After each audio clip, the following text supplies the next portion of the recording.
138 Yada Yahowah. Mow'ed, appointments. 3. Kipurym, reconciliations. Best day ever. The most interesting and important day in the long march of time since the universe was created is Yowm Kipurym, the day of reconciliations in year 6000 year, beginning at sunset in Yaruwshalaim, the source of guidance regarding reconciliation on October 2, 2033. The more we learn about it, and the events leading to its fulfillment, the more effective we become as witnesses. But beyond this, we will come to appreciate Yahweh's long ordeal with his people from the perspective of their joyous reunion. These will be cathartic years. As we now know, the world changed in ways we could not have imagined in January 2020 with the arrival of the COVID-19 pandemic, and the international deprivation of people's liberties and livelihoods, destroying currencies, supply chains, and economies in the process. Anti-Semitism is sweeping the globe, with shrill voices insisting upon the two-state solution.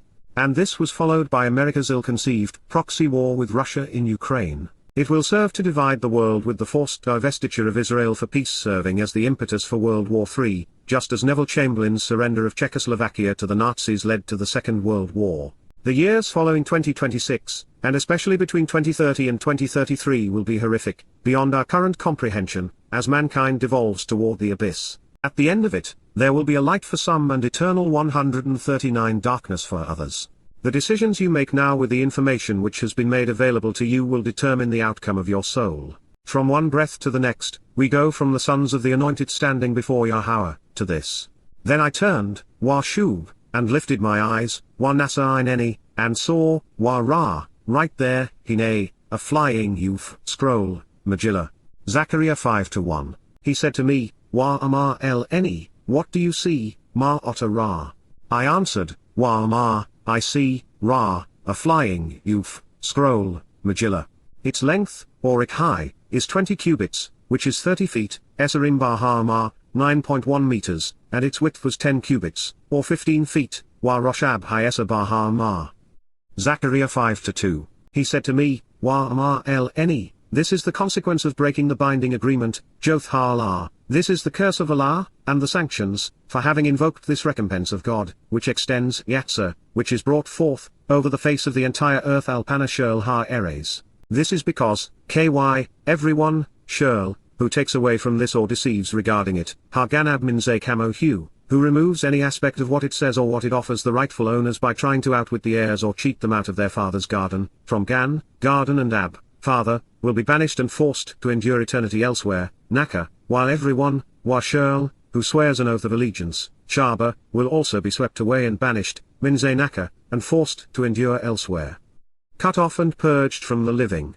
Zechariah 5-3. I will contribute to it and extend it, Yatsahai, I will bring out the scroll. Prophetically declares, Naum, 140 Yahowah, of the vast array of spiritual messengers, Zaba. Then, it will come upon the house, albeit, it will pursue the home, of the deceiver and thief, Ganab, the one attempting to remove some aspect of it or steal the heir's inheritance, and the house, albeit, of the one who swears an oath of allegiance, Shaba, in my name or using my reputation, Shemeni, which is deceptive or misleading, Sheker, which is false or mistaken, untrue or wrong. Then it will remain in the midst of his house, Linbar Talkbaith Hu, and consume it, Kalahu, completely destroy it such that it ceases to exist, from the timbers to the stones, Eth Etz Hu Eth Eben Hu. Zechariah, remember Yahweh, Zechariah 5-4. Therefore, coterminous with the arrival of the two witnesses, Yahweh's Torah will be revealed for all to see, and read. There will be no excuses. Passing God's test ought not be difficult because it remains an open book. That said, we should expect deplorable results. God's word will be no more popular then than it is now. Most will lash out against it, degrading and demeaning it. Many will seek to negate its promises to God's people. Others, like New Testament Christians and Talmud-toting Jews, will claim that they have changed it, and by so doing, they will deserve the consequence. The United Nations will, no doubt, call the scroll a violation of international law and denounce Yahweh's occupation of the skies above Al-Haram al-Sharif. Haredi rabbis will insist that Hashem is in violation of the Talmud for having entered the sacred Temple Mount without the requisite approvals and the ashes of a red heifer. Christians will call it a sign of the apocalypse and blame the Antichrist for the affront to their faith. Jordan will lodge a formal complaint, insisting that the site is under Hashemite 141 control and God is changing the status quo. And at the very least, we should expect 100,000 screaming progressives to block access to the mount, adamant that the scroll is undemocratic. Each week that it flies in the skies above the city, the Jerusalem Post will publish a popularity poll, contending that if elections were held today, God would lack the votes to form a coalition. The High Court will, of course, forbid it, as unreasonable. Elsewhere, someone will protest that its presence is exasperating climate change. And the conspiratorialists will shriek that it is a nefarious Jewish plot to control the world by eradicating Gentiles. So at least someone will be partially right. The two witnesses will find it reassuring, as will those who listen to them. So, it will have its intended effect. It will inspire those worth knowing and leave those who prefer religion and politics without excuse. Early on, Yahweh told all who would listen that those who curse Israel will be cursed in return. This is God doing what he has promised. It is telling with nearly 2 billion Muslims hell-bent on killing Jews while invading Israel that they will be cursed as a result of their belief in Allah. Having reordered the Quran chronologically, then having set it into the context of Muhammad's life as was revealed in the Hadith, I was able to prove that Allah is Satan, making this consequence all the more apropos. The key points here are that we should expect a literal fulfillment of these prophecies. And thus, with the arrival of the two witnesses on Passover in 2030, an enormous copy of the Torah will be unfurled for all to see. At this time, everything will become black and white, with more dramatic indications of the covenant's benefits along with the implementation of the curses imposed against the anti-Semitic. 142 Up to this point, there have been three potential outcomes for human souls: life with Yahweh, eternity in Sheol, or death, with these souls ceasing to exist. At this point, it appears that there will be no middle ground. Everyone will be deemed to be with Yahweh and his people or against them. As such, anyone who attempts to discount the Torah or misappropriate what belongs to Israel will be banished to an eternity in Sheol. The cost of dishonesty now, especially regarding Yahweh, will be a long stay in hell. The timing of up or down and no in between seems to coincide with the arrival of the two witnesses and the unfurling of the Torah, and it is telling that the word of God will literally consume those who deceive. There will be nothing left. The word of Yahweh will not be acting alone. The branch is returning, and he is the most amazing individual to have ever walked the earth. His name is Dowd, David. He is the Son of God, his chosen one, and firstborn, God's shepherd, Messiah, and King, in addition to being our Savior. Addressing the cleansed and restored high priest, Yahshua ben Yahowzaddik, God asks Zechariah to say to him, Wa el-hu la, thus says Yahweh, Yahowah, of the heavenly helpers, Zaba, communicating, La, behold, Hine, look now and see, the individual, Ish, the man, who is known as, Shemhu, who is named, Zmak, the branch, Zmak, growth, will branch out and grow in his place, Wamin Takathu Zamak, and he will build at that moment in time, Wabanah, he will reconstruct for the family name, the residence and temple, Haikol, the sanctuary and palace, of Yahweh, Yahowah. Zechariah, remember Yahweh, Zechariah 6:12, 143. And so, it will be. Dowd, David will have the great honor of overseeing the construction of Yahweh's residence on earth upon his return.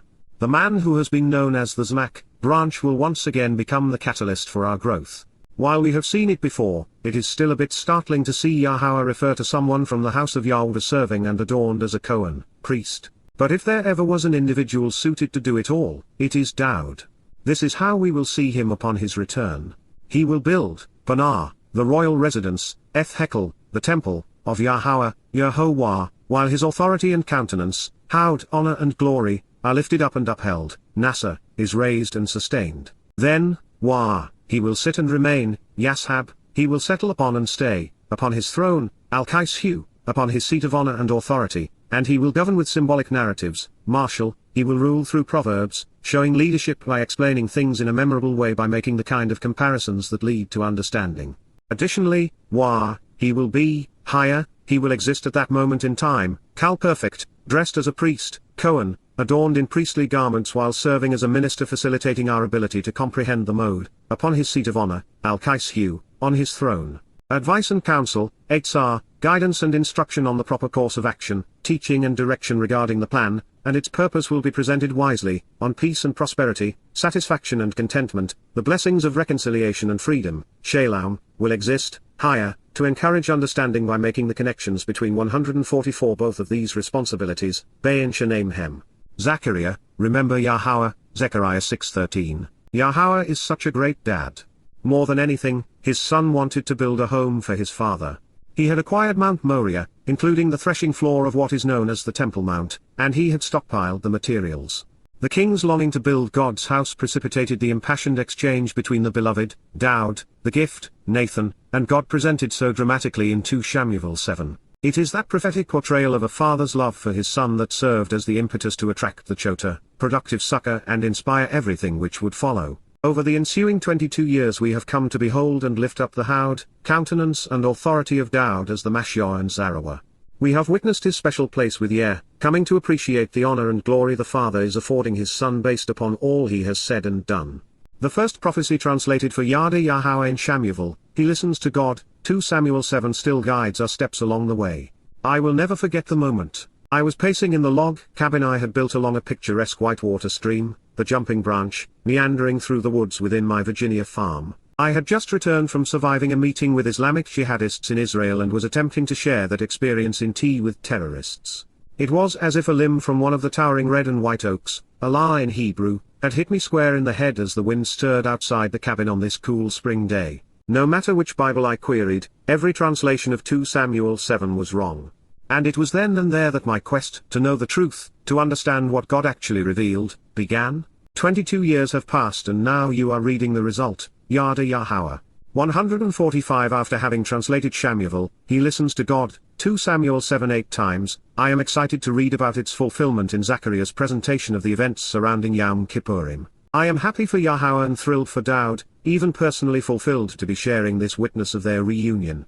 It is as if I am witnessing the birth of Yada and the conception of Yada Yahowah from the vantage point of where it has all led, to Dowd building Yahowah's home and then reigning as king. Yes, Yahowah's promises to his son will be honored.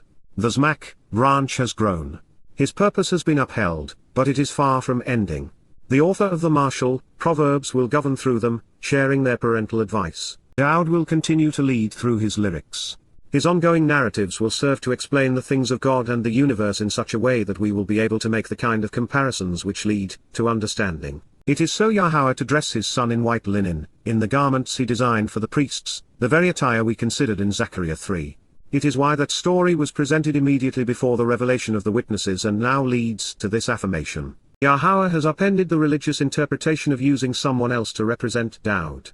Clearly, it is Dowd whom Yahowah has chosen to perform as his Torah instructs approaching the Kaporeth, mercy seat on Kippurim, reconciliations on behalf of Yisrael. That is what this is announcing.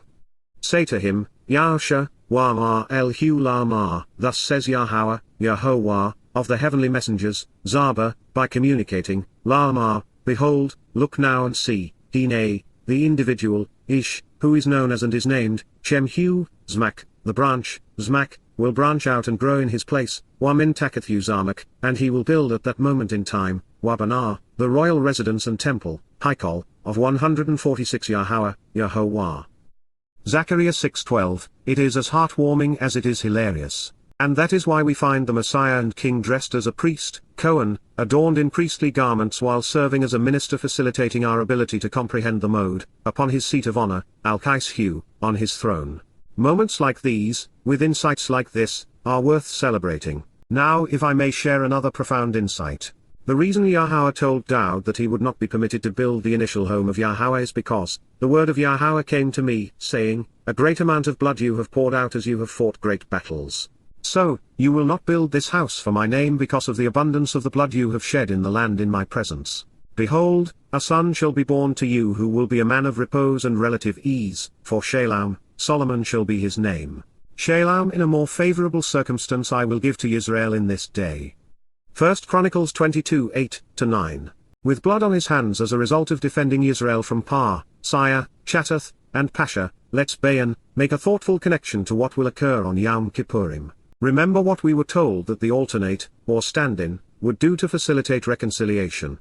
Aharon, the alternative, should approach, Karab, with the bull, Bar-Par, representing that which is broken and frustrating because it is in violation of the agreement, and divisive, for being wrong and having missed the way, Ha-Chattath, for his benefit, Ashalahu, and for the purpose of reconciliation, Wa-Kafa, making atonement, through this for himself, Bod-Hu, and for his house and family, Wa-Bod-Baith-Hu.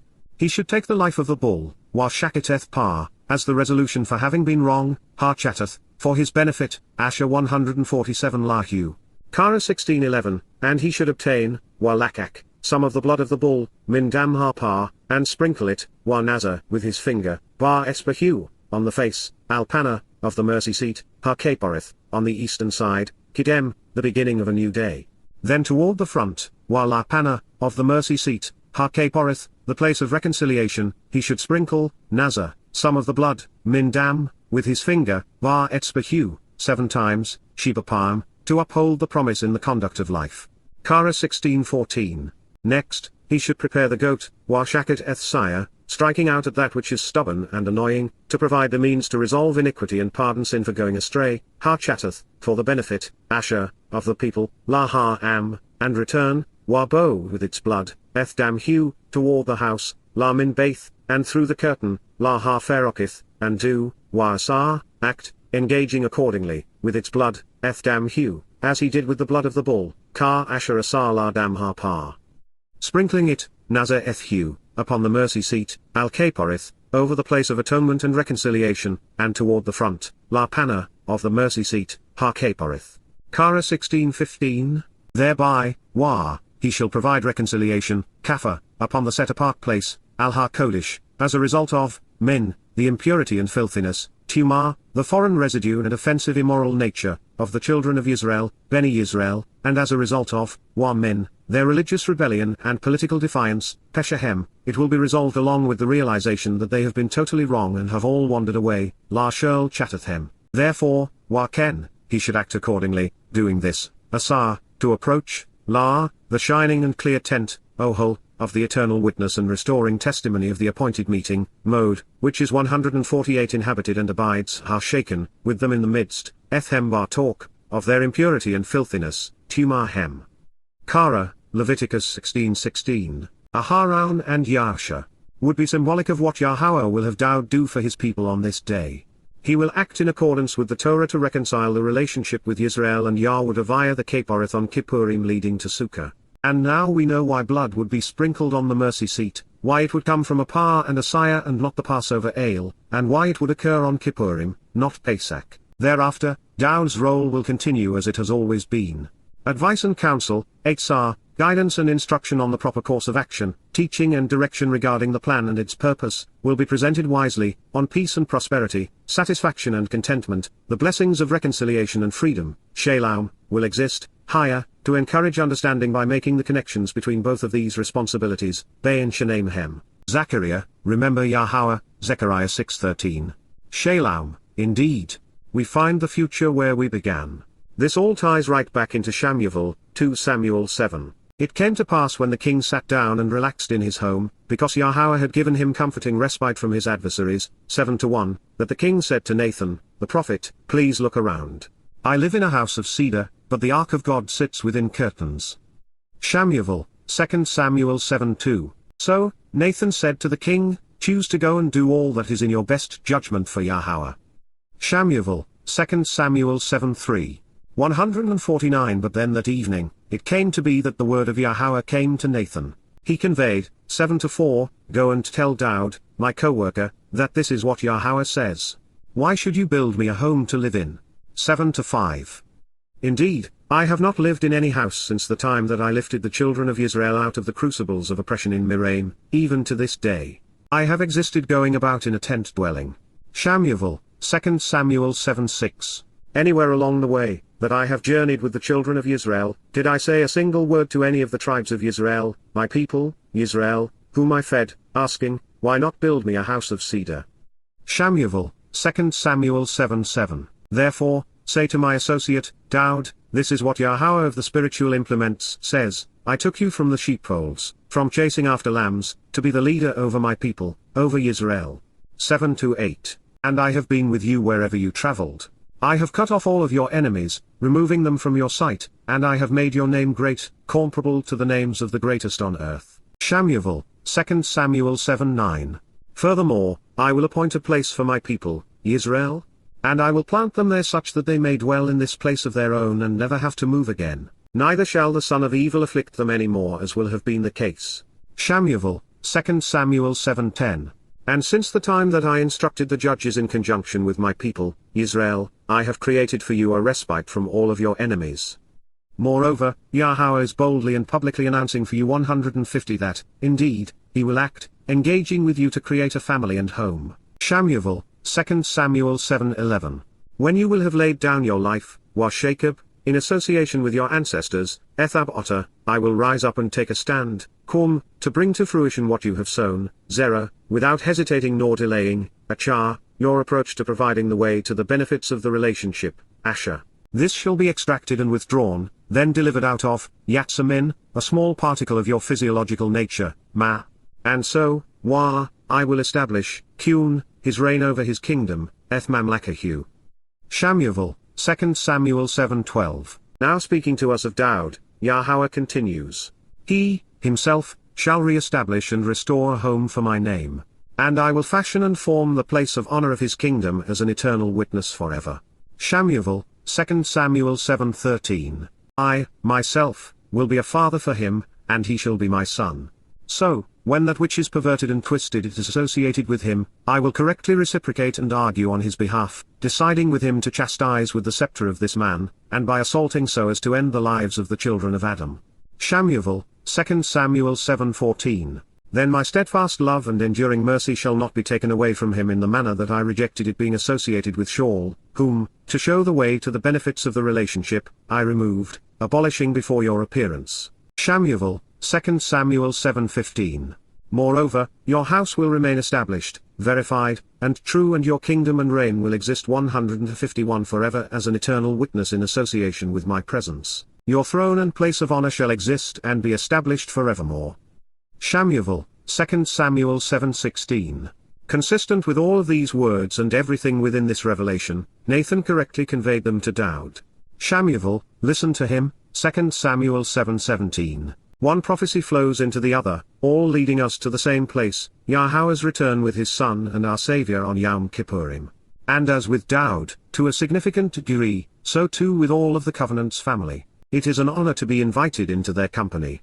It is glorious to see Yada Yahowah in such magnificent company. And the crown, Torah, the symbol of status, has always been and will continually exist, higher, shall always be, imperfect, for the purpose of Shlem, being restored, La Chalem, through Tobiah, Yah's goodness, while our Tobiah, by Yada Yahowah, by knowing and understanding Yahweh, while our Yada Yahowah, in order to Chen, receive mercy, while our Chen, as a Yahweh child who treasures Yahweh, valuing what he has hidden for us to discover, then Zarfanya. Especially as a way to memorialize the inheritance right and commemorate the symbolism, La Zikarown, associated with the royal residence and temple, Bar Hekel, of Yahweh, the proper pronunciation of Yahuwah, our Eloah, God as directed in his Torah, teaching regarding his Har Mowryah, existence, and our Shalom, restoration. Zachariah, remember Yahweh, Zechariah 6:14. Zachariah was no doubt aware of the implications of what he had just revealed. He would have drawn these same connections, and he would have smiled in appreciation of being afforded the opportunity to share this with us 2,500 years in advance of it transpiring. 152. And that is why he wrote, so those who are currently alienated and distant, Rachuk, those who are far away in the distant future, shall come and return, will be included. And they will help build, Banar, they will reconstruct, the royal residence and temple, Bar Hekel, of Yahuwah. And then you will know, Yada, you will realize and acknowledge that, indeed, Yahweh of the spiritual messengers, Yahuwah Zaba, has sent me, Shalak Eni.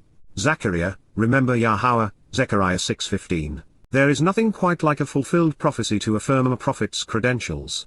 And on this occasion, the covenant's children will get to work right alongside the Son of God building the royal residence. Dowd's dream will become our reality. This moment shared between father and son will be enjoyed by the entire family. The religious and political will not have considered what we have read, and they will not have listened to God. Speaking of those who have perished estranged from the covenant, our Creator reveals. But they resisted and refused to listen, Waman la Kashab, they would not pay attention, accept the advice, or respond to it. They gave the gift, Nathan, a defiant and obstinate shoulder, Kathif Sarah, a stubborn and rebellious stiff arm as if they were in charge. Their ears became heavy, Azanhem Kibbed, and they would not listen, Min Shama.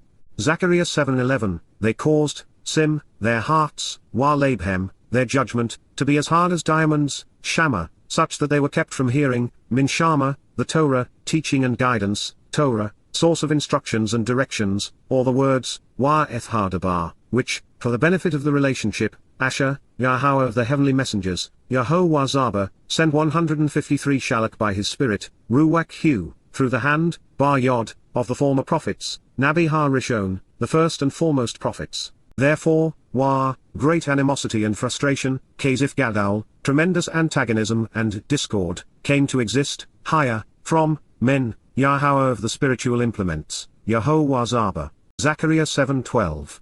It came to be, Wa higher, that when I called out, offering an invitation, Ka Asher, when I, for the benefit of the relationship, issued a summons or provided an announcement, they would not listen, Wa lo Shama.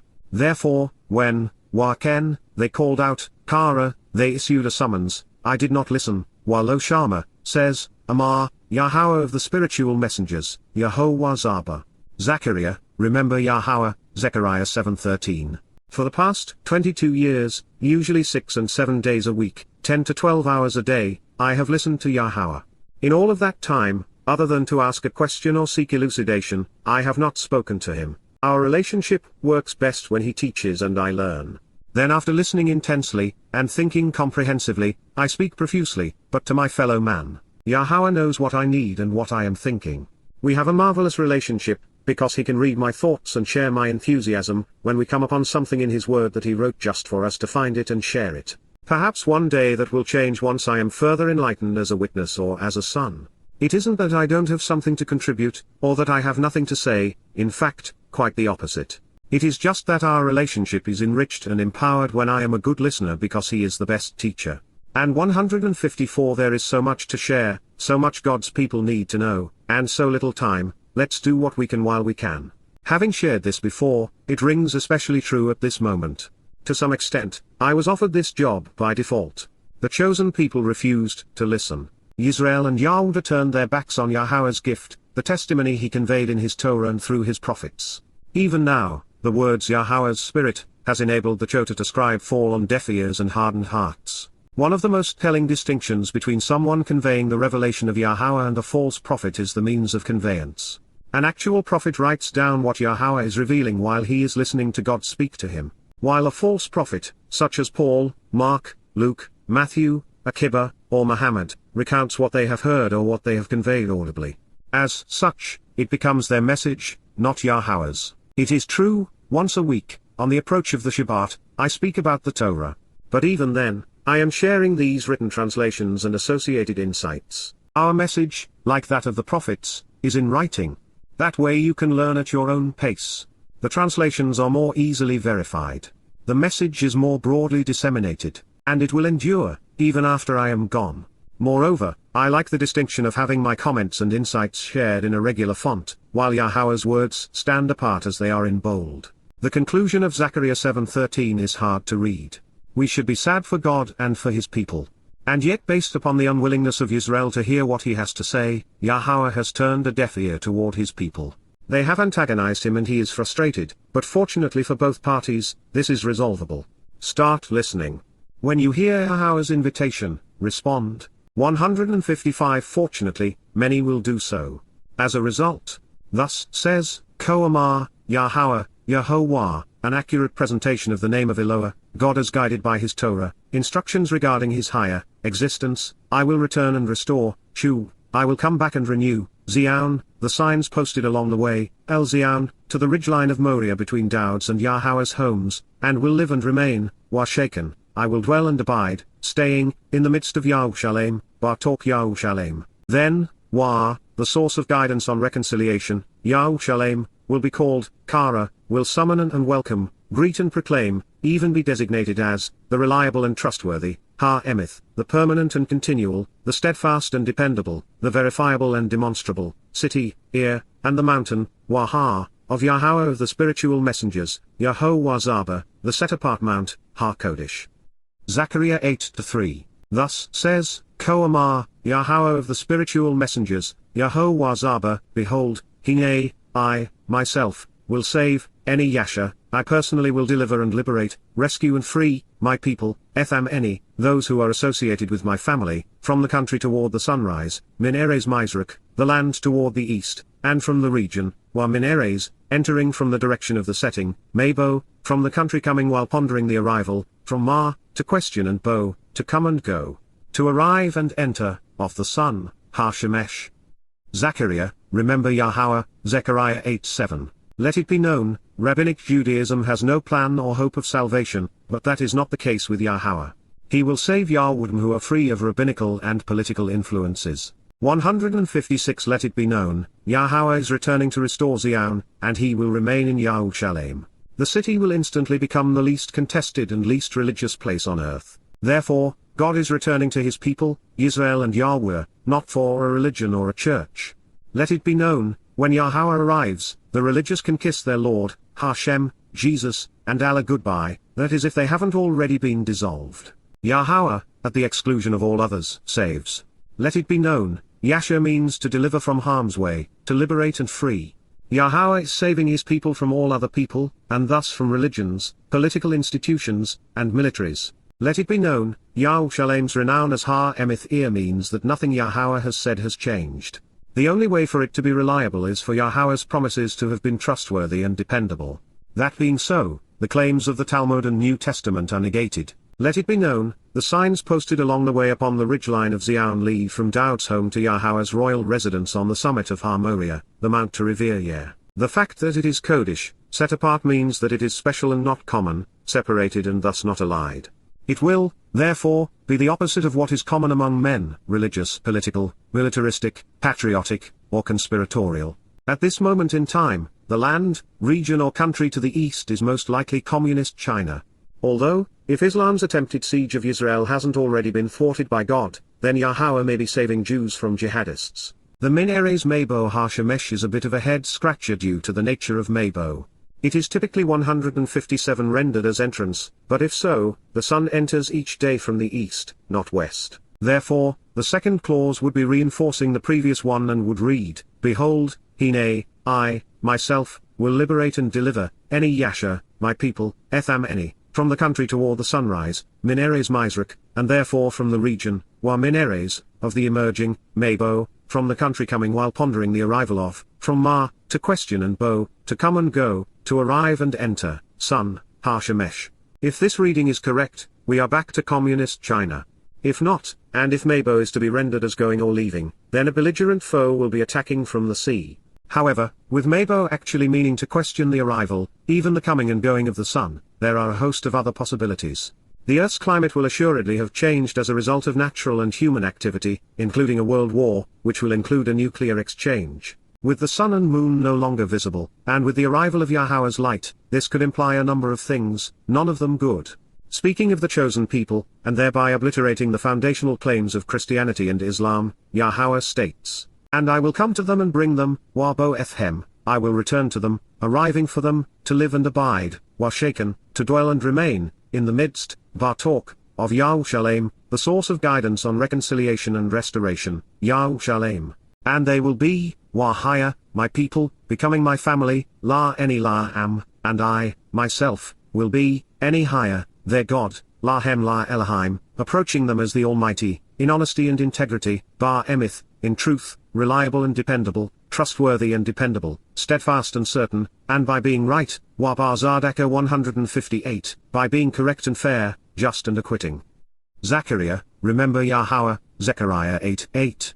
Thus says, Koamar, Yahowah of the spiritual messengers, Yehovah Zaba, let your hands be enabled and strong, Chazak Yodatam, those who are listening, Hashama, during these days, Bahar Yamim Ha El Li, to the words, Dabarim, communicated by the prophets, Min Pe Ha Nabim, voiced by those who speak for God. Those who have walked along the correct path to get the most out of life and enjoy the benefits of the relationship, Asher, can establish and lay the foundation, Yasad, will build the base and begin construction, during that time, Bar Yam, for the house of the family, Baith, the home for the household, of Yahowah of the spiritual messengers, Yehovah Zaba, so that the royal residence and temple, Har Hakel, will be built, Labanar, will be constructed for the family name. Zechariah, remember Yahowah, Zechariah 8:9.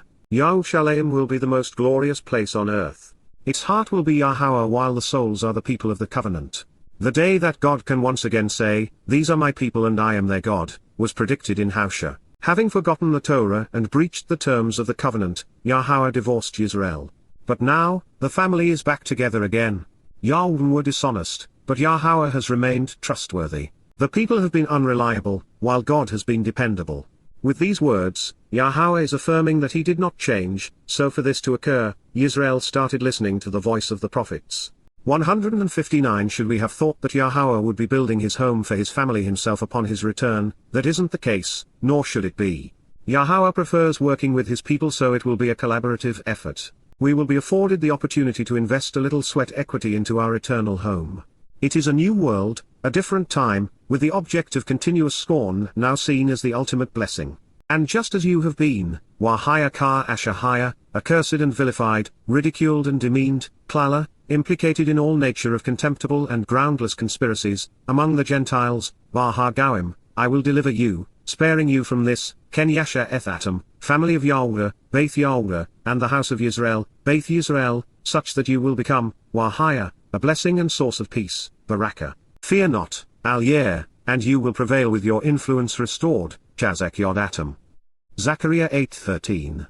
For thus says, Ky Ko Amar, Yahowah of the spiritual messengers, Yahuwah Zaba, based upon the status of the relationship, I had considered, Ka Shazamam, breaking you out of it, Ra La Atom, when your fathers, Ba Ab Atom, provoked me, Ba Katzaf Eni Etheni, says, Amar, Yahowah of the spiritual implements, Yahuwah Zaba, and I did not relent, Walo Nacham. Zechariah 8:14. However, now I am intending, Kenzamam, I am planning, upon my return, Shuv, when I come to restore, at that time, Bahar Yamha El-Li, to do what is right and good, Yatab, to bring that which is beneficial and pleasing, rewarding and beneficial, for Yaruwshalaim, the source of teaching on restoration, and for the house, Wa Eth Baith, of Yahuwdah, the beloved of Yah. Fear not 160 Al-Yer, do not be concerned or anxious. Zechariah 8:15. These are the words, El-Li Ha-Dabar, which, for the benefit of the relationship, Asher, you should act upon, Asar, you should consider doing, Kalimperfect Joseph, speak the truth, demonstrating integrity, Dabar Emeth, to one another, from friends to neighbors, from associates to the nations, Ish Ethriahu, being trustworthy and honest, Emeth, exercising good judgment, Wa Mishpat, while deciding, Shafot, in favor of restoration and reconciliation, Shalom, on behalf of those with whom you can reason, Bar Shah Atom. Zechariah, remember Yahowah, Zechariah 8:16. Jews have been vilified and demeaned for 2,500 years. It has gotten old. It was dumb then and it is stupid now. Every time someone ridicules or implicates Jews, it reveals the ignorance of the accuser and causes God to despise them. Those are poor life choices. I am ready to see Israel's influence restored. They were called to be God's witnesses, his prophets, and a shining example of the best we can be. Clearly, Jews have brought a modicum of their torment on themselves. Their religion is obnoxious, and their outfits are ridiculous.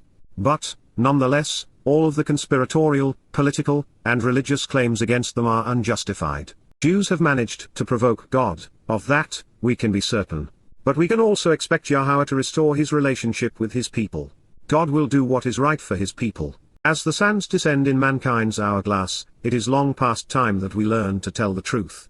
Let's stop lying to one another about religion and politics, about socialism and 161 communism, and especially about conspiracies, Israel, Jews, and Yahowah.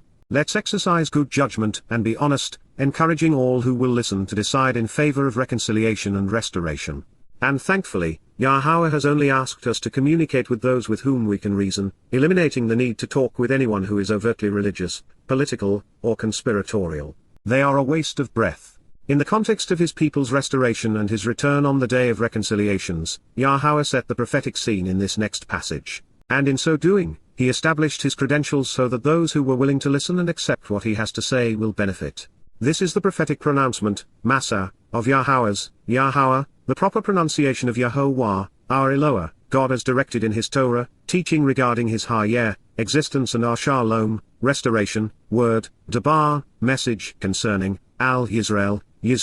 individuals who engage and endure with God, Yahowah, written as directed by his Torah, teaching, who spread out, Nata, who expanded and stretched out, extending and causing to bend, the universe, Shamaim, the heavens and space, and established, Yasad, laid the foundation for and created, the earth, Eres, the world, and who shaped the impulse for, Yazar, devised and planned to place, the spirit, Ruach, inside, Bar Kireb, in the inner part or midst of, Adam, humankind, Adam, the first human and mankind, predicts, Naum, issues a prophetic revelation based upon his authority, Zechariah, remember Yahowah, Zechariah 12:1. 162 inches this proclamation, you will notice that Yahowah attests that the universe is expanding and that the fabric of space bends.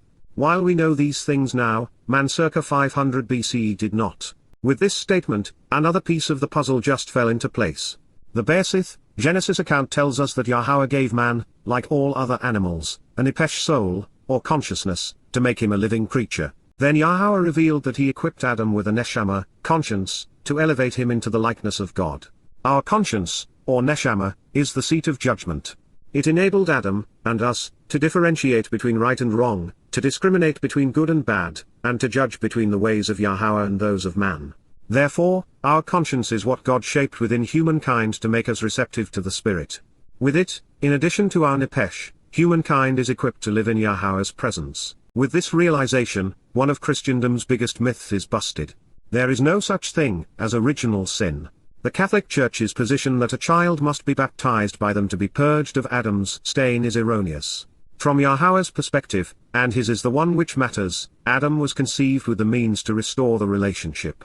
His neshama, conscience was passed on from father to son, but not his sin. This known, while most people are likely imbued with a conscience today, it has been rendered inoperable. It runs on logic when fed accurate information. Religion and politics are its nemesis.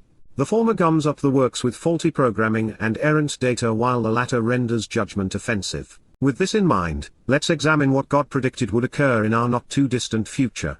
163 Behold, Hine, look here and see, I am preserving, Sim, I am placing and appointing, Yaruwshalaim, Yaruwshalaim, the source of guidance regarding restoration, as the threshold and doorway, Saf, as the goblet of the doorkeeper, the guarded bowl and basin at the entrance, from Sapaf, the doorkeeper, of reeling and staggering intoxication, Ral, of stumbling and bumbling as if inebriated, for all of the surrounding people, La Shurl Ha and Sabib, and also for those against, Wa Gamal, Yahuwdah, Yahuwdah. Beloved of Yah, commonly transliterated Judea. This will exist during Hayabar, the siege, Har Mowryah, the methodical confining and process of surrounding the city and blocking off access, from Ma, to ponder the implications of Ch, the troublesome confining and adversarial constraints, the besieging and binding hostility, against, Al, upon, Yaruwshalaim, Yaruwshalaim, the source of instruction regarding reconciliation. Zechariah, remember Yahowah, Zechariah 12:2. So much for the future, this is occurring today. The conquest of Jerusalem is the insane rant of Muslims and progressives around the world. And it is the catalyst for Islamic terrorism among the Muslims surrounding the city.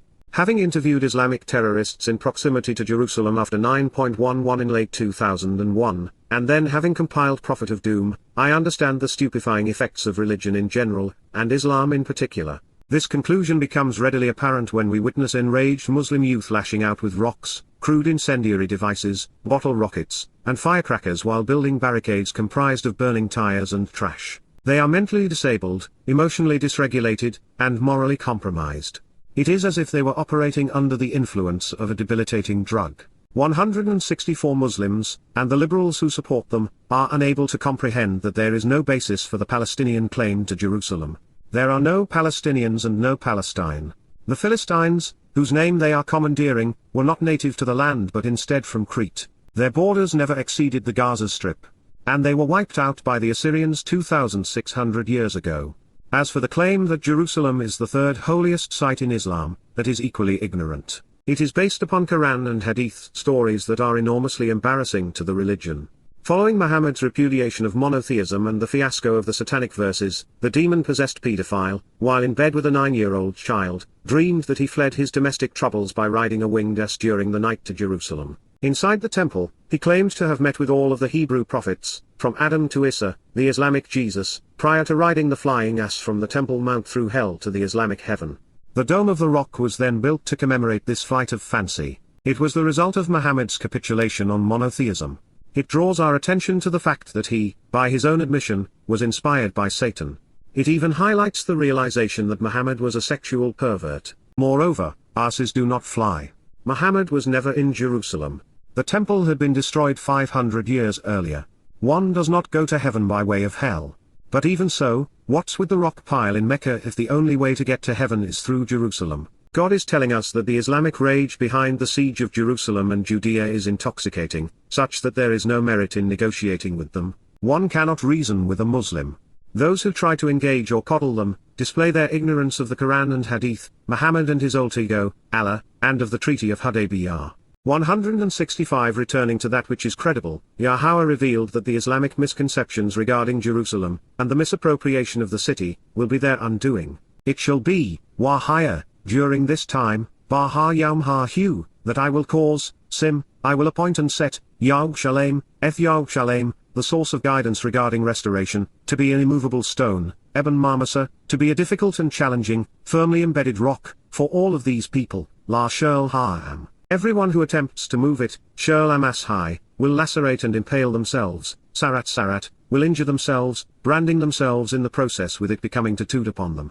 And yet, Gentiles from every ethnicity, nation, religion, and place on earth, Shirl Gaum Ha-Eres, will gather against it, Asaf al-Hai, will assemble together in opposition to her.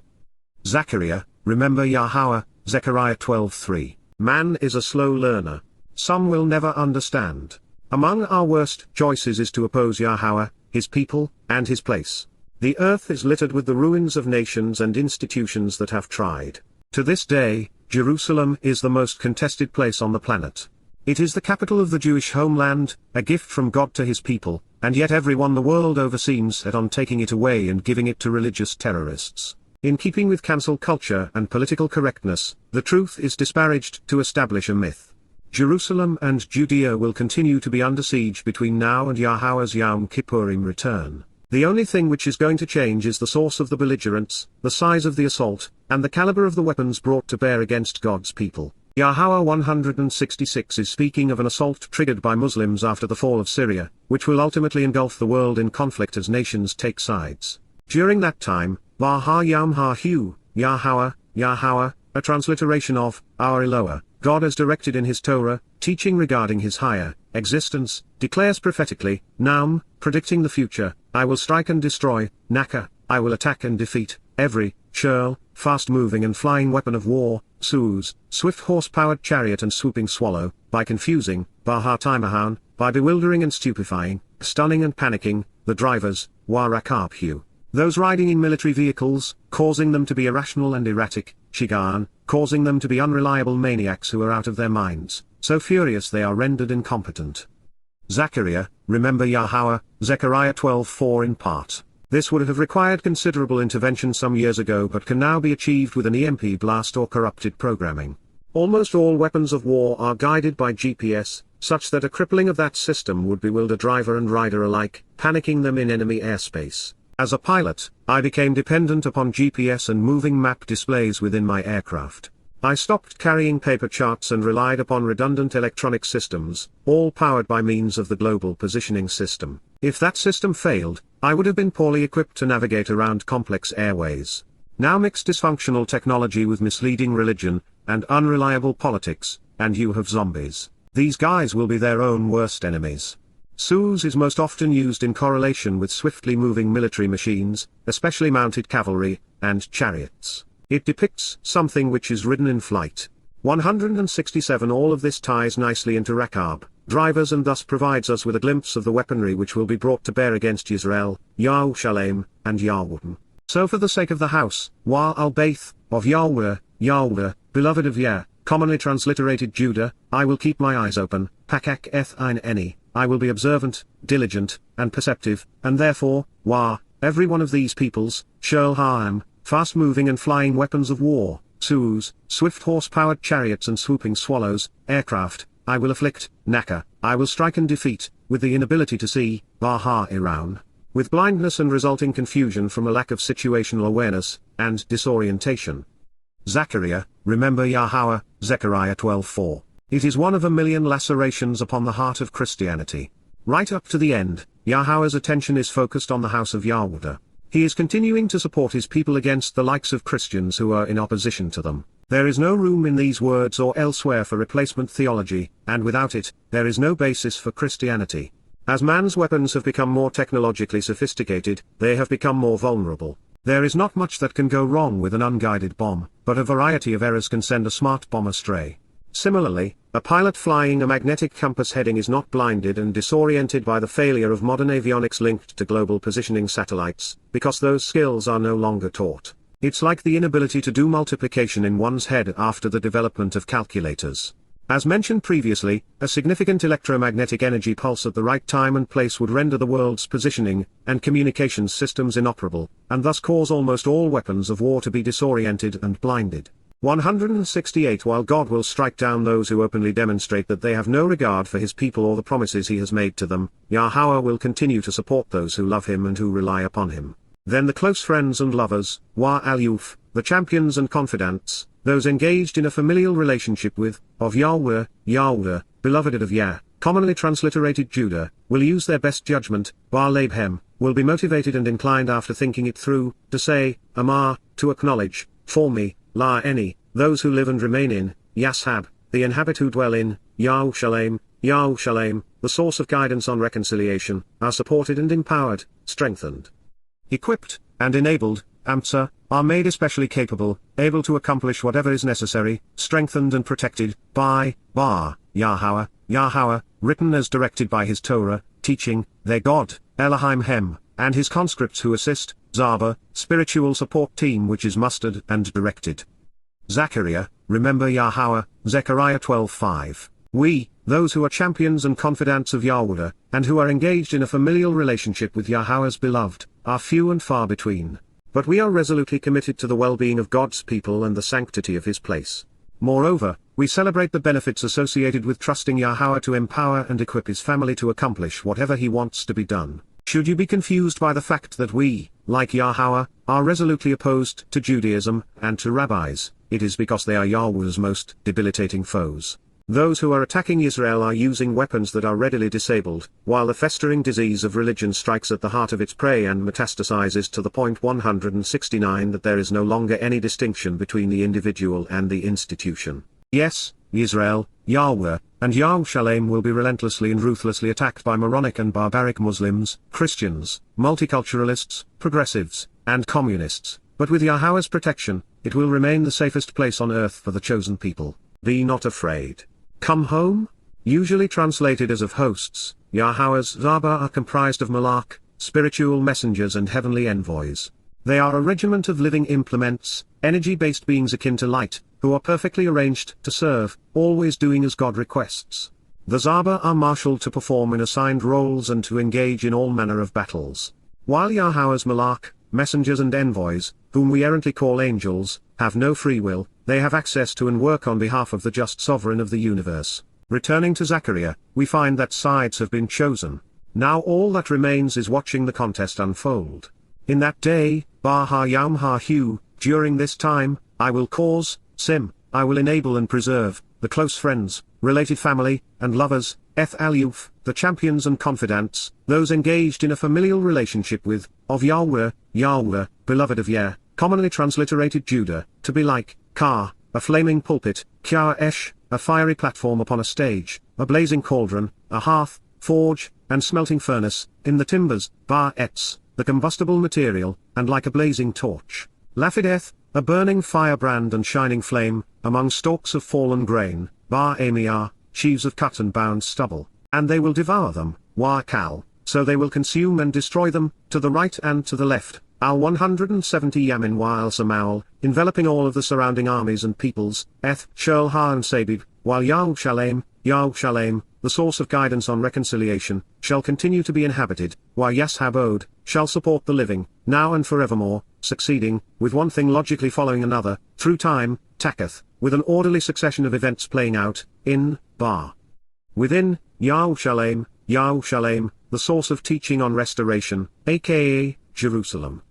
Zechariah, remember Yahweh, Zechariah 12:6. While it was not the intent, this answers a question that I have been ruminating about for some time.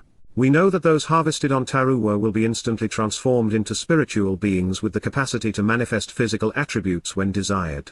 But we were not told whether the returning remnant inhabiting the millennial sukkah would also have this divine quality. And yet, now with the recognition that they will be likened to blazing cauldrons and flaming torches, we have our answer. Cool? The two witnesses serving in Yaruwshalaim at this time should have this same capability, albeit on command. Their words will devour the combustible stubble who challenge them. This, then, implies that every member of God's covenant family will be so equipped. Yahuwah will never again allow Jerusalem to be completely destroyed, and we know the reason why. It is the source of guidance and teaching on restoration. It is interesting to note that, while 1.5 billion Muslims seek the eradication of Jews and Israel, and while they have done their utmost politically, religiously, economically, and militarily to vanquish God's chosen people and occupy the promised land and eternal city, they have and will continue to fail.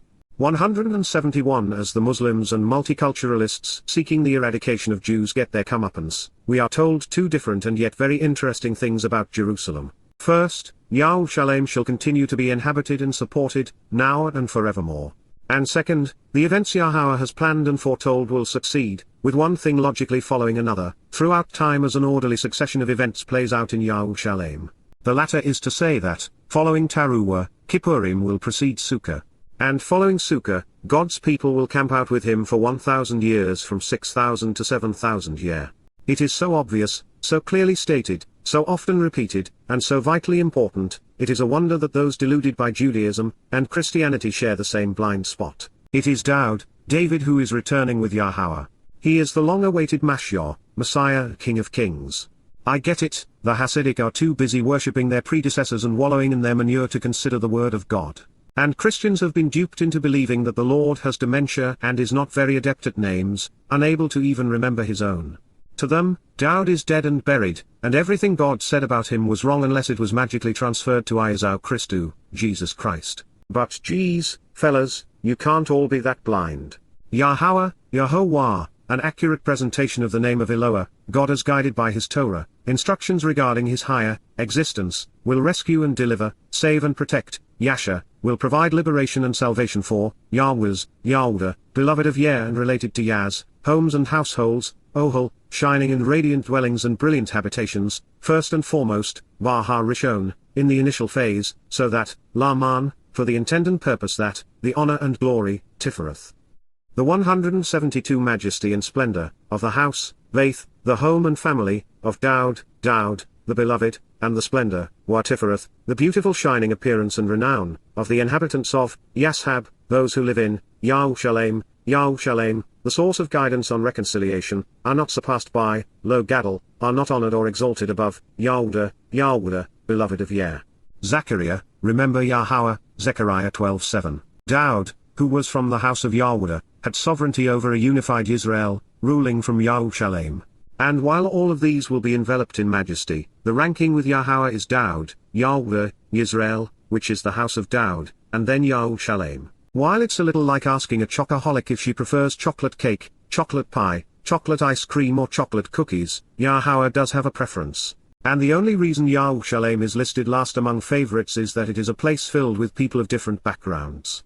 Therefore, Dowd, Yahuwah's firstborn and chosen one, is not individually listed because he is working with Yahuwah, delivering Yahuwdah first and Yisrael, the house of Dowd, second. That said, this is going to be the most beautiful place on earth, more magnificent than anything we can even imagine.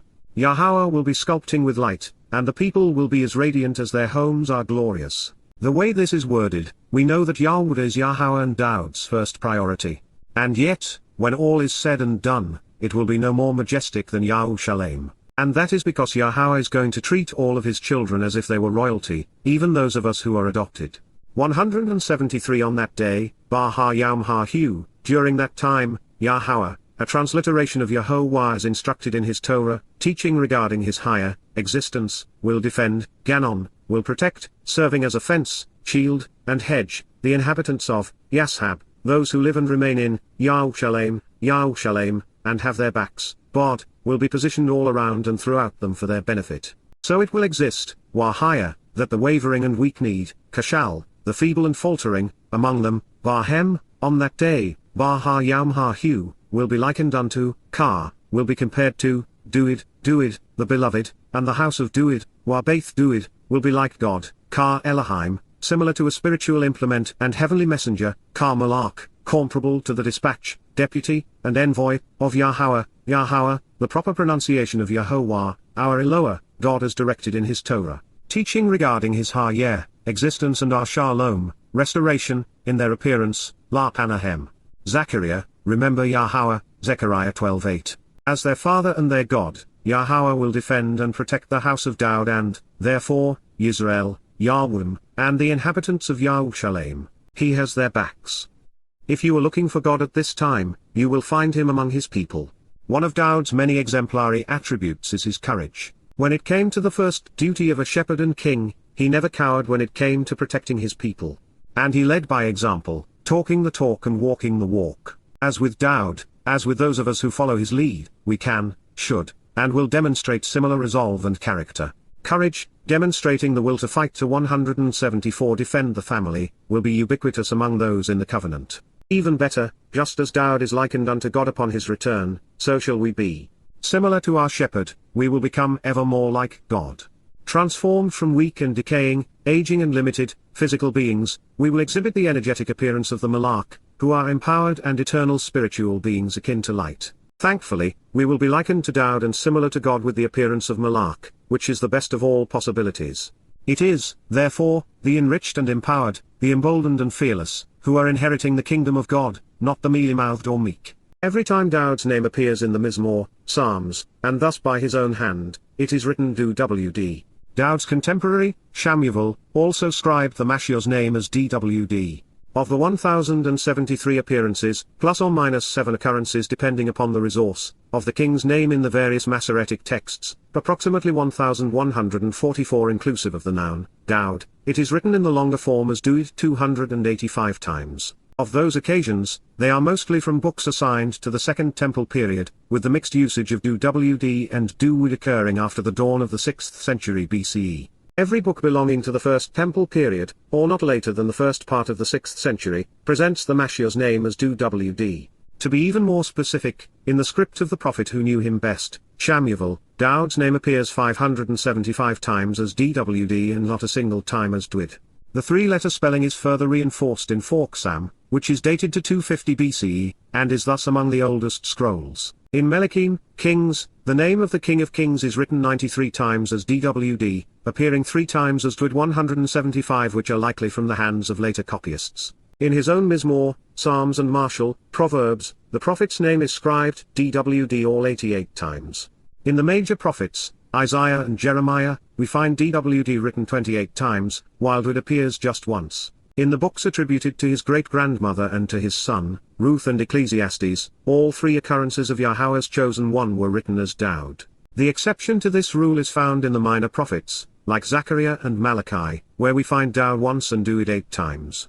It is only in Chronicles, Ezra, and Nehemiah, which were among the last books compiled, that we find Dwd written all 271 times, representing 95% of the total. Dowd's name is based upon Dowd, Strong's H1730, which appears 61 times and means beloved. The only name which appears more often is Yahuwah. It is curious that the older, original, and clearly preferred and predominant spelling as Dowd is considered defective in biblical scholarship. Their rationale is tainted by the fact they believe that the Wah is a consonant rather than a vowel, which of course, belies any logical review of the Torah. They make the same claim of the Wah in Yahuwah's name, thereby claiming that it is unpronounceable. I suppose we are to believe that poor diction, and perhaps dyslexia, ran in the family, such that neither Yahowah nor his son, Dowd, knew how to write or pronounce their own names. Or maybe not. Occam's razor, attributed to William of Ockham, c. 1287-1374, who proposed that, when choosing between hypotheses, the one requiring the fewest assumptions is preferable, would lead us to conclude that perhaps it is biblical scholarship that is defective. Empowered by God, we become like God, his envoys and representatives. And the more we rely upon Yahowah, the more effective we become. 176 Ultimately, it all comes down to Dowd. Yahowah chose him and fell in love with him, anointed him and inspired him, promoting him, for a reason. He had character and courage. He was right about God. He was not only Torah observant, he wrote vociferously about what he learned. The student became a teacher, the follower a leader, and the beneficiary of the covenant, its savior.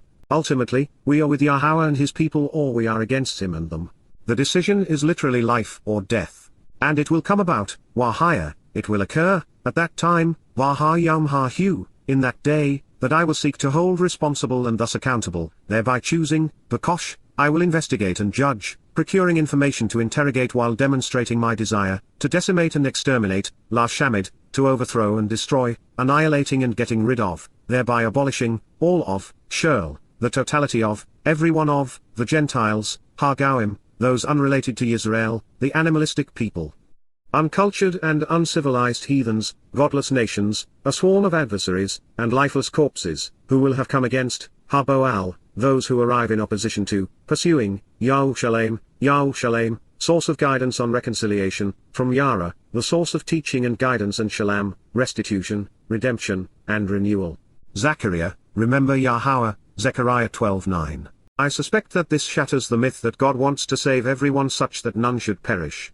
Be advised, should you be among the great majority who would give Jerusalem to the Fakestinian terrorists, your days are numbered.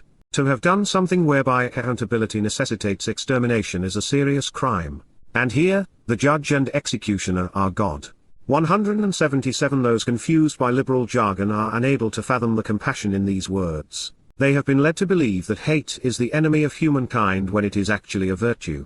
Love necessitates knowing who, when, how, and why we should oppose those who would seek to harm those we love. Prior to this response from God, there has always been time, measured in millennia, centuries, and decades, but now there are only days and fleeting moments to cull the goats from the sheep, determining who stays and who goes. While man has been doing it for thousands of years, and all around the globe, when we see terms like decimate and exterminate, annihilate and abolish, associated with God, even in the limited parameters of defending Jerusalem from those who would otherwise kill his people, it strikes some as harsh, even extreme. But it is actually kind, even mild under the circumstances. Yahowah is extending one life by truncating another.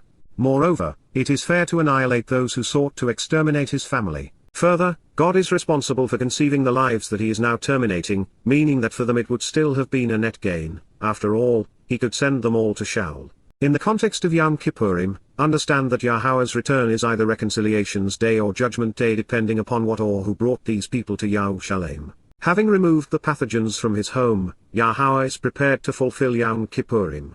And I will pour out, Shafak, cause an outpouring, profusely expending, upon, over, the house, Baith, the family, home, and household, of Dowd, the beloved, commonly known as David, representing Israel, and on the inhabitants of, Yashab, upon those who live, dwell, and remain in, 178 Yaruwshalaim, source of guidance on reconciliation, from Yarah, the source of teaching and guidance, and Shalom, restitution, redemption, and renewal, the Spirit, Ruach, the maternal and set-apart manifestation of God's outreach, support, and power, of genuine mercy, compassion, loyal love, and favorable acceptance, Chen, of kindness, of being pleasing and agreeable, approval and satisfaction, pleading for clemency and forgiveness, Takanyun, providing a petition to save, requesting a pardon. Zechariah, remember Yahowah, Zechariah 12:10 in part. Since Torah is based upon the actionable root, yarah, it is the source from which teaching and guidance, instructions and directions, flow. Therefore, the Ruach Shen, merciful spirit is being poured out of the Torah. With yarah also serving to define Yaruwshalaim, there is yet another element of consistency, with the word, the city, and the spirit working in harmony. Recognizing that Yahowah's approach to his people is going to be compassionate and merciful, loving and kind, providing clemency and forgiveness, Christianity's gospel of grace becomes moot, as does Judaism's approach with its countless and laborious laws. Counter to the rabbis, Yahowah is not trying or testing his people, either. Yahowah's promise to pour out the spirit of acceptance upon the house of Dowd, which is Yisrael, and Yaruwshalaim describes the prophetic fulfillment of the stated purpose of the Day of Reconciliations. Those who have come to know, trust, and rely upon our Heavenly Father are invited to come into His presence by way of the spirit of acceptance. For the first time in 3,000 years, David's family has become God's family. At this moment, and on this essential day, the chosen people will be reconciled unto Yahowah as God forgives and accepts 179 them, and largely because of what Dowd accomplished 40 Yabel previously. This serves as an affirmation that our translation of Kara, called out, Leviticus 23:27 was correct. The issue represents the maternal manifestation of God's fiery light who purifies, enlightens, and uplifts her children. Based upon this realization, beyond loving kindness and mercy, Chen is also a beautiful garment or ornamentation. This is evocative of the Spirit's garment of light. It is the wardrobe that adorns those who are forgiven, as they are enveloped in her light. The last word in the passage, takanun, translated as pleading for clemency and forgiveness, affirms these interpretations. It is based upon Chen and Chanun, meaning to show favor, to plead for compassion, and to implore forgiveness. These actions define the role of the set-apart Spirit, and they explain the reason we are invited to come into her presence on this day, the day of reconciliations. The continuation of this prophetic pronouncement is among the most important in the prophets. In context, we now know that the Yahuwdym who have survived the tribulation have come to Yada Yahowah. Now reconciled, they have been adopted into God's family by accepting and attending the Berith and Mikra. And, Wah, for a time, I will pour out, Shafak, I will provide an outpouring and build upon the house, albeit, on behalf of the family and home, of Dowd, the beloved, of the 1076 occurrences of DWD. This was one of the few in a prophetic text scribed, Dowd, adding a Yod representing the hand of Yah, and upon, Wa'al, also on behalf of, those who dwell in, Yashab, the inhabitants who establish their abode and remain in, Yaruwshalaim, the source of guidance and teaching on reconciliation. A spirit of compassion and acceptance, Ruach Chen, the spirit of 180 favor and mercy, of a beautiful and beneficial spiritual garment, Wah, for those requesting mercy and clemency, Takanyun, of being treated with kindness and affection, with compassion, from Chanun, mercy and favorable treatment. Then, Wah, they will be able to look, Nabat, they, at this time, will be equipped to observe, focus upon, pay attention to, and regard, think about and then appropriately respond, to me, LNE, accompanied by the one who, Eth Asher, with whom by association, and to show the way to the benefits of the relationship, they had reviled and pierced, Dakar, they had thrust into by driving sharp implements completely through, Kal perfect, and, Wah, they will lament, Sapad, they will sob, expressing their genuine sorrow. Kal perfect, over him, Al-Hu, just like, Kar, similar to the way one cries misp, one shrieks and howls, over the most uniquely special child and valued life, Al-Har Yakid, for the only son, from Yakad, who reunited and joined together, anguished and infuriated, Wa Marah, grieving furiously, angry and enraged, even frantic, over him, Al-Hu, on his account. Consistent with, Kar, the anguish suffered over, Marah Al, the frustration and rage endured over, the firstborn, Har Mowryah, the first son born into a family. Zachariah, remember Zechariah 12:10. While this destroys two religions, it is marvelous for the relationship. It was written to express the kind of emotion experienced when a family reunites after a long and troubled separation. The last opportunity for reconciliation is being poured out in this special way, and at this opportune moment on behalf of the household of Dowd. The Messiah represents Israel, individuals who engage and endure with God, Yahuwdah, the beloved of Yah, and the Berith, covenant family, such that the Beit Dowd, household of Dowd is 181 comprised of select individuals representing a fusion of Israel, Yahuwdah, and Har Berith. God and King are returning to Yaruwshalaim, the source of guidance on reconciliation on Yowm Kipurym, the day of reconciliations. As a result of what they have done for the family during the preceding 5 Mikra, invitations to be called out and meet with God, there will be an outpouring of compassion from Ruach, Spirit upon those who have gathered to receive them. It will be the ultimate family reunion. Our Heavenly Father, spiritual Mother, and beloved Son, our Savior, have returned to claim their own. In this case, Sapad speaks of being exceedingly emotional, ecstatic to the point of tears. Similarly, Mist is more about shrieking than crying, even when they are tears of joy. Yahowah is predicting a reunion. That is the primary definition of Yakad, from which Yakid is derived. While it can address the idea of reuniting with a beloved and special child, it is more appropriately seen as joining together to make a family whole. Grieving will also be appropriate. Yahuwdym have provoked God and caused themselves undue stress over the millennia for having discounted Yahowah's firstborn, their Messiah and King. And just think about how many have died needlessly from having negated the sacrifice of the Passover lamb and failing to appreciate Dowd's redemptive gift on Matzah. At that time, Har Yowm Har Hu, the shrieks and shouts, Har Mist, the outcry, from my, to question and consider Saf, the threshold and doorkeeper, will be loud and mournful, Gadol, will be magnified, in Yaruwshalaim, Bar Yaruwshalaim. It will be like, Kar, the outcry, Har Mist, the shrieks and shouts, from my, to question and consider Saf, the threshold and doorkeeper, 182 of Hadad Rimown, in the valley, Baka, depression or plain, of Megiddo, Shiga'own, all things related to fruit of the most eminent, from Ma, to consider the implications of Gadod, the gathering, invading, penetrating, and attacking of innumerable troops, and own, all things pertaining to being overwhelmed by invading troops. Zechariah, remember Yahowah, Zechariah 12:11.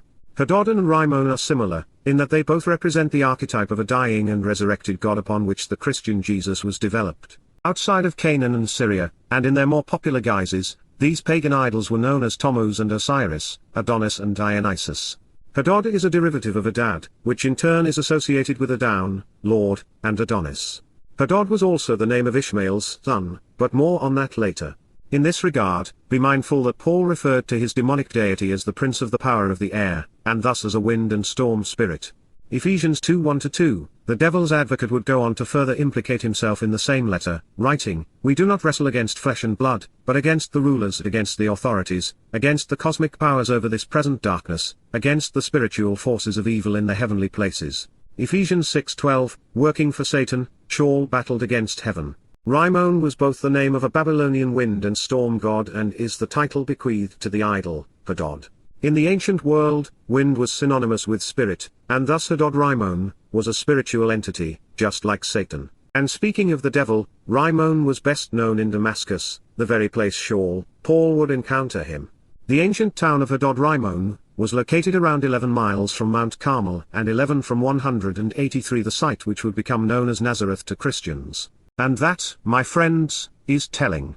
Mount Carmel is the site where the forthright and sarcastic Elijah made mincemeat of Baal, the Lord and Asherah, the blessed mother along with their 850 pagan prophets.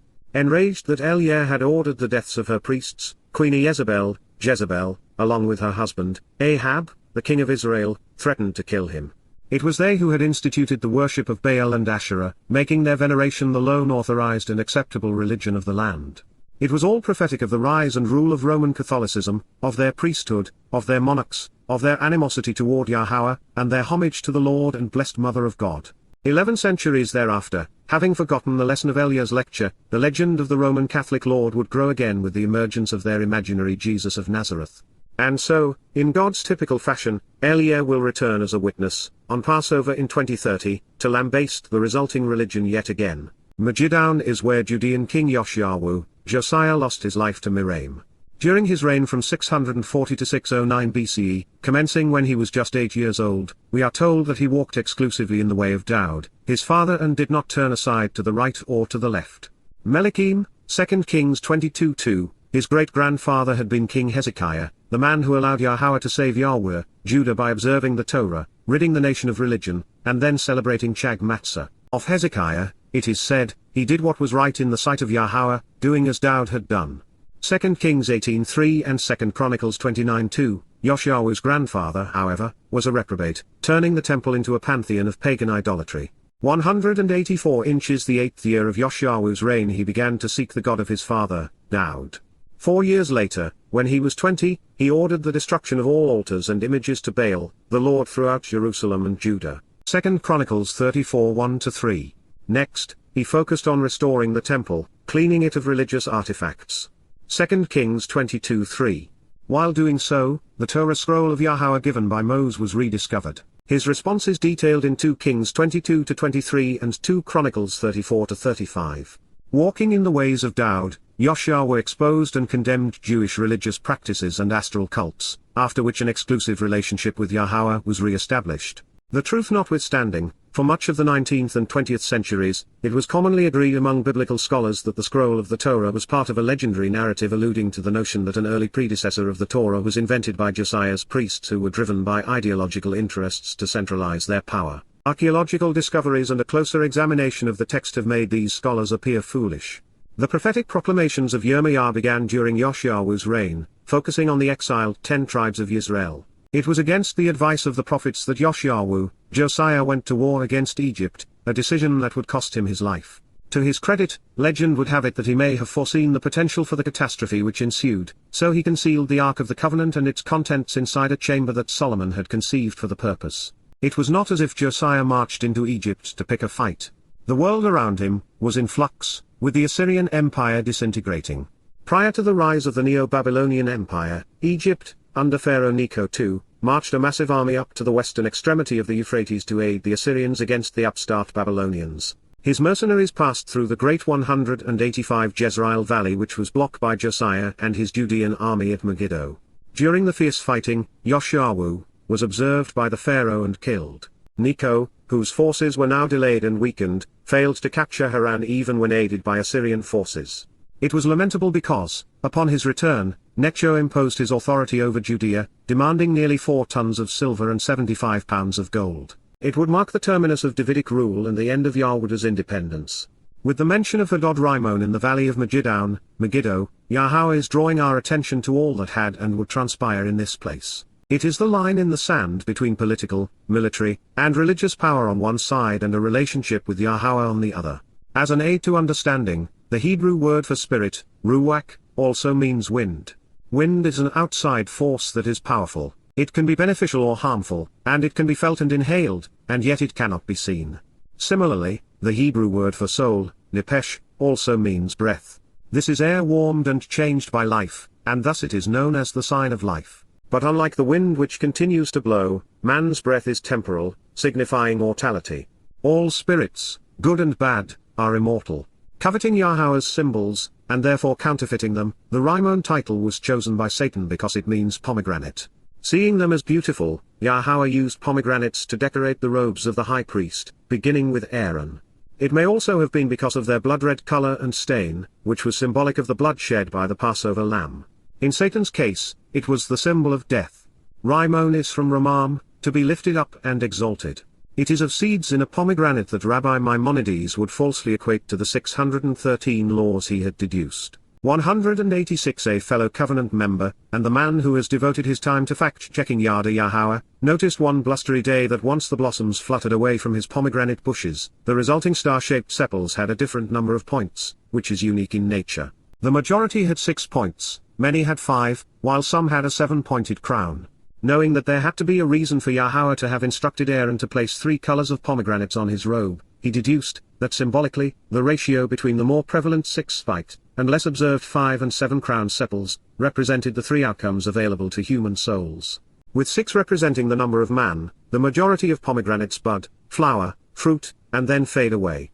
Similarly, the vast majority of human souls will wither away, ceasing to exist, after the body supporting them dies. Turning to the second option, man minus God, represented by the 5-pointed flowers, 6 man, 1 God equals 5, were fruitless, and after drying up, they were blown by the wind over the fence and into the neighbor's yard, the place of separation. Similarly, those who counterproductively lead others away from God will spend their eternity in Sheol.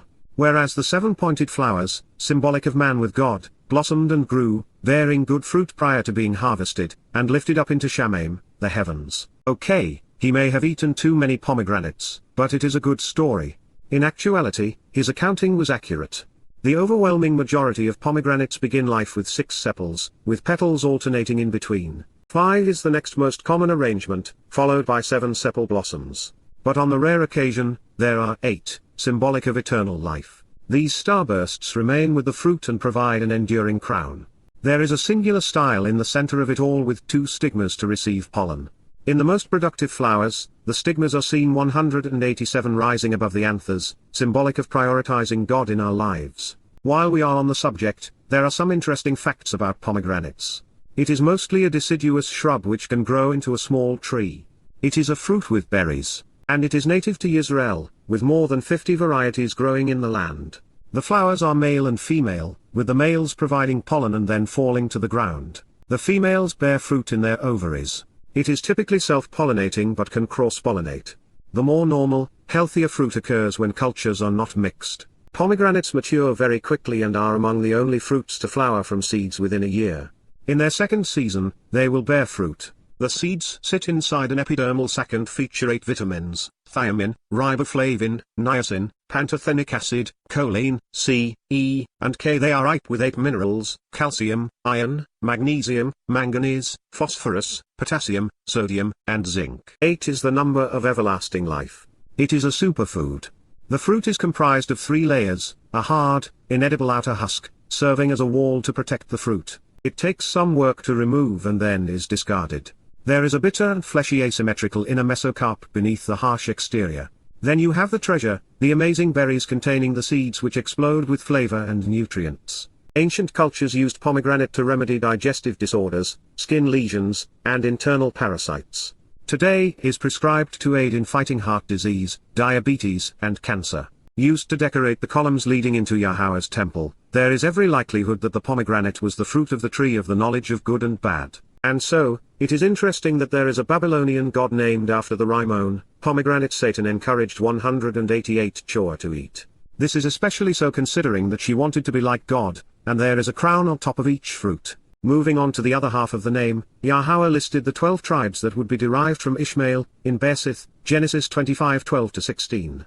Hadad is not only one of them, but this tribe also came to inhabit Palmyra, the Arabian home of the moon god cult which inspired the Kaaba, Mecca's shrine to the moon deities Allah, Al-Lat, Minat, and Al-Uzza. It was this pantheon that gave rise to Islam. Each was represented by a sacred stone placed in the Kaaba. Appropriately, Allah lived in the black stone. Ishmael's firstborn was Nebaioth. Josephus identified him with the Nabateans, people who lived in the Arabian desert east of the Red Sea. They spoke Arabic and occupied what is today Mecca and Medina. After battling the Assyrians in 668 BCE and again in 703 BCE, these Hagarenes, named after Ishmael's mother, retreated into the Arabian desert where they were safe from attack, but also isolated from the civilized world. Their only interaction with advanced cultures occurred as a result of camel caravans and trading. It was in this vacuum of knowledge and culture that Islam was born. Megiddo is from Magiddown, a compound term which conveys the gathering of armies who plot together in a conspiracy to penetrate, invade, and attack, and who upon banding together are assembled, cut down in mourning. The combination then of Har Megiddo is transliterated into English as Armageddon in Revelation, causing the place to garner a cult following. Returning to Zechariah, we discover that the world will be divided and torn apart at the terminus of the time of Jacob's troubles. Then the land and earth, Ha Eres, the region and material realm, shall mourn. Sapad, shall be 189 exceedingly emotional, sobbing ritualistically, with the nations and races, political and religious groups, misfaka, social and cultural entities with divided loyalties, families and clans, kingdoms and tribes, the common people and the aristocratic religious and political leaders, from to question Shafa, lip service and verbose speeches, including divisive words which are laid bare and wind-swept, by themselves, boasting about their false prophets, bad, separated and isolated, still prideful with unwarranted confidence, placing their faith in that which is untrue, alone with some still bearing their crosses, the political and religious divisiveness along with the social and cultural institutions with their discordant rhetoric, misfaka, the divided loyalties of the families and clans. The growing chasm between the common people and the aristocratic religious and political leaders, from to question Shafa, lip service and verbose speeches, including divisive words which are laid bare and wind-swept, of the house of Dowd, aka, Yisrael, Beth Dewid, the extended family of the beloved which is racial and political Israel, isolated and by themselves boasting about their religious leaders, bad, separated and still prideful with unwarranted confidence, placing their faith in that which is untrue, alone with some still bearing their burdens, their women, ever prideful and mistaken, by themselves, Ishahem Labad, the political and religious divisiveness, misfaka, the divided loyalties and growing schism between the common working people and the religious, of the house of Nathan, Beth Nathan, gifted family, a prophet who intervened between Dowd and Yahowah during the king's latter years. And also one of Dowd's sons, by itself, Labad, and their women by themselves, Wa Ishahem Labad, Zechariah 12:12, the divided loyalties and growing schism, misfaka, of the house of Loe, Beth Loe, the son of Jacob and Leah, the clan designated by 190 Yahowah to unite and instruct the people, isolated by itself, Labad, along with their wives by themselves, Wa Ishahem Labad, as well as the divisive and discordant rhetoric, misfaka, of the Shimei, the descendants of Shimei, a Benjamite of the house of Shaul who threw rocks at Dowd, then later apologized, separated and mistaken by themselves, Labad, along with their wives, Wa Ishahem Labad. Zechariah, remember Yahowah, Zechariah 12:13. This is a multi-layered pronouncement.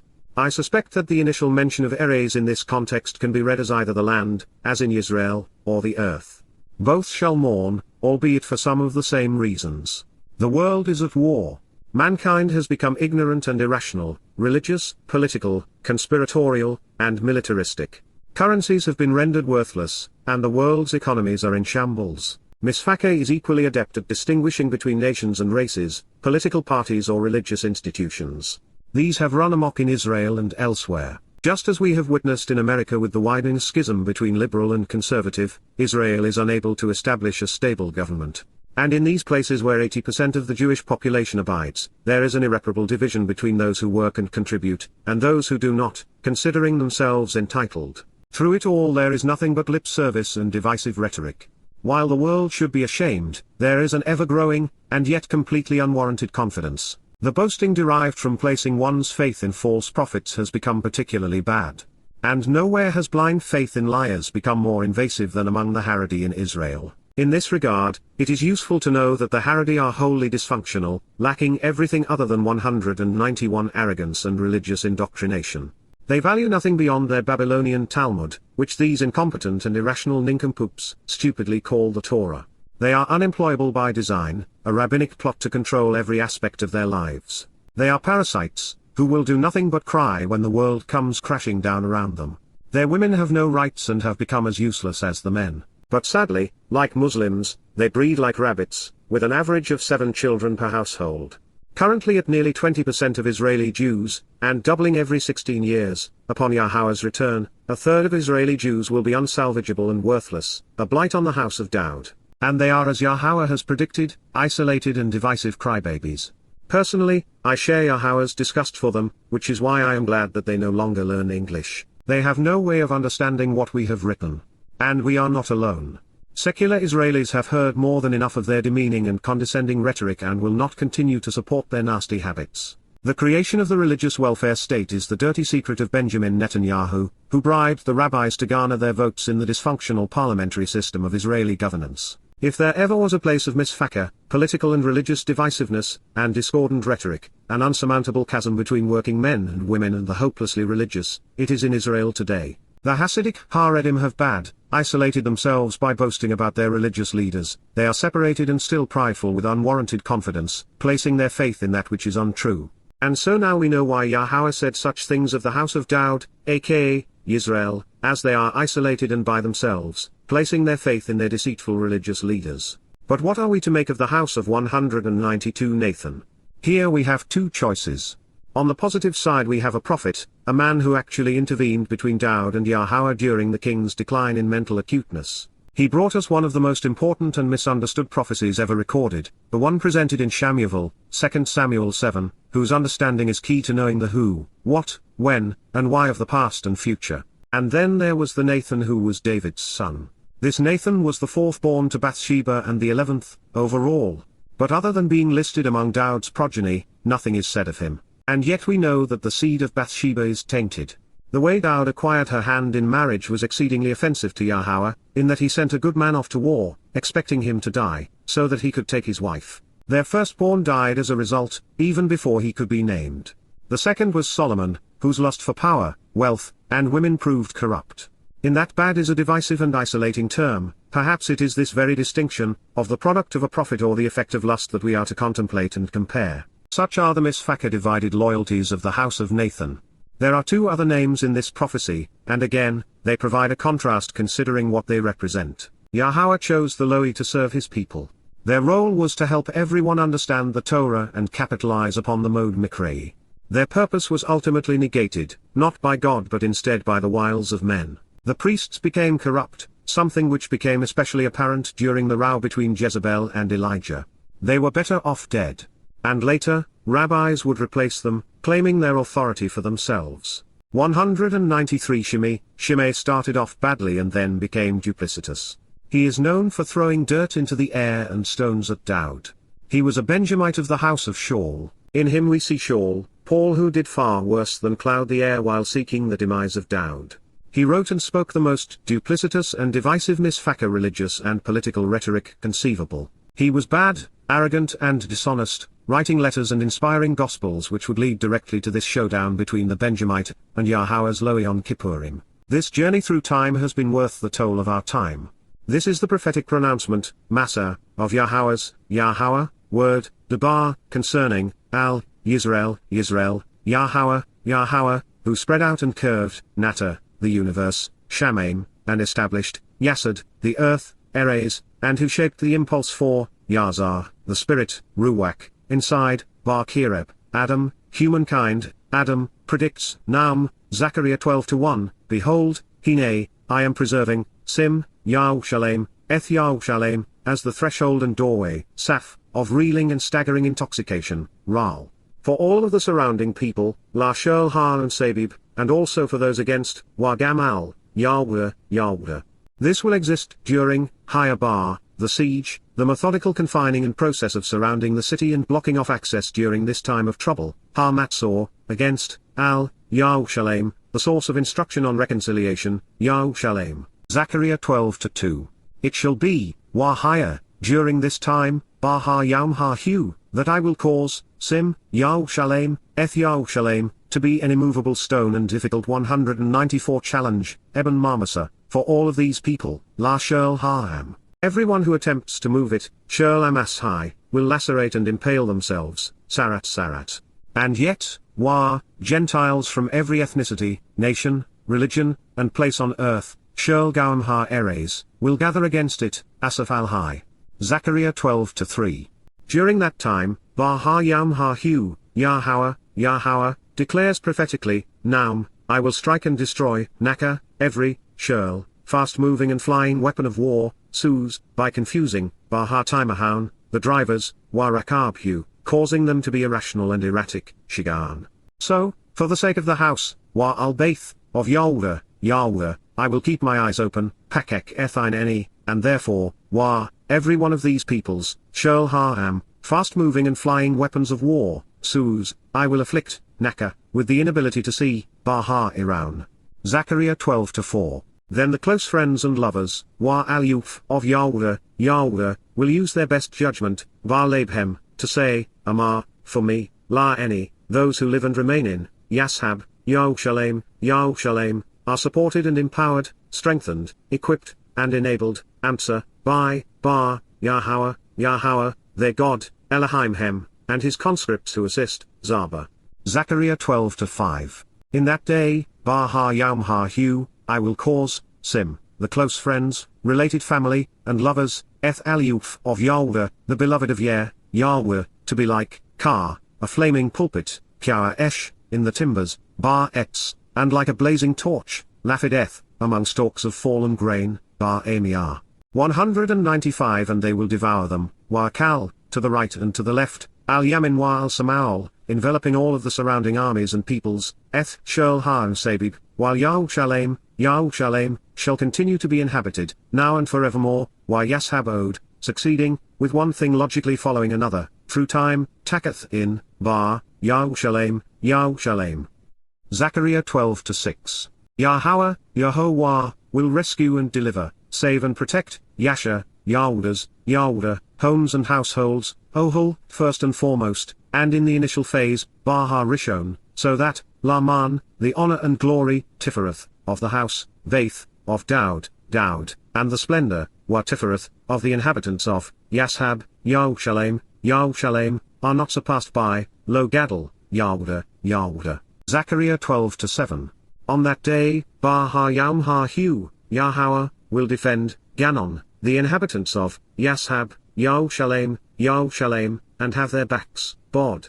So it will exist, Wahaya, that the wavering and weak-kneed, Kashal, among them, Barhem, on that day, Bahar Yowm Ha-Hu, will be likened unto, Kar, Dowd, and the house of Dowd, Wabaith Dowd, will be like God, Kar Elohim, similar to a spiritual implement and heavenly messenger, Kar Malach, of Yahowah, in their appearance, La Panahem. Zechariah 12:8. And it will come about, Wahaya, at that time, Bahar Yowm Ha-Hu, that I will seek to hold responsible and thus accountable, thereby choosing, Bakosh, to decimate and exterminate, La Shamed, or of, Shul, the Gentiles, Har Gawim, who will have come against, Har 196 Boal, Yaruwshalaim, source of guidance on reconciliation, Yaruwshalaim. Zechariah 12:9. And I will pour out, Shafak, upon, over, the house, Vaith, of Dowd, and on the inhabitants of, Yashab, Yaruwshalaim, the spirit, Ruach, of genuine mercy, compassion, loyal love, and favorable acceptance, Chen, pleading for clemency and forgiveness, Takanyun. So they will look, Nabat, to me, Eleni, accompanied by, Eshasha, the one they have pierced, Dakar, and they will lament, being exceedingly emotional, Wasapad, over him, Al-Hu, as one shrieks, calmest, when reunited with someone special, making the family whole, Al-Har Yakid, anguished, Wa Marah, over him, Al-Hu, as one despairs, Ka Marah, over the firstborn, Al-Har Baka. Zechariah 12:10. At that time, Ba-Ha Yowm Ha-Hu, the shrieks and shouts, harmist, will be loud and mournful, Gadol, in Yaruwshalaim, Yaruwshalaim, will be like, Ka, the outcry, harmist of Hadad Rimown, in the valley, Baka, of Megiddo, the gathering, invading, penetrating, and attacking of innumerable troops, Megiddo. Zechariah 12:11. Then the land and earth, Ha Eres, shall mourn, Sapad, with the nations and races, political and religious groups, Misfaka by themselves, boasting about their false prophets, Bad, the political and religious divisiveness along with the social and cultural institutions, Misfaka, of the house of Dowd, aka, Israel, Beth Dewed, isolated and by themselves boasting regarding their religious leaders with undue confidence, Bad, their women, ever prideful and mistaken, by themselves. Ishahem La 197 Bad, the political and religious dissension and the discordant rhetoric, Misfaka, of the house of Nathan, Beth Nathan, by itself, La Bad, and their women by themselves, Wa Ishahem La Bad, Zechariah 12:12, the divided loyalties and growing schism, Misfaka, of the house of Loe, Beth Loe, isolated by itself, La Bad, along with their wives by themselves, Wa Ishahem La Bad, and also the disruptive and contentious prose, Misfaka, of the Shimi. The Benimite of the house of Shaul who threw rocks at Dowd, Shimi, separated and mistaken by themselves, La Bad, along with their wives, Wa Ishahem La Bad. Zechariah 12:13. It is a time like none other.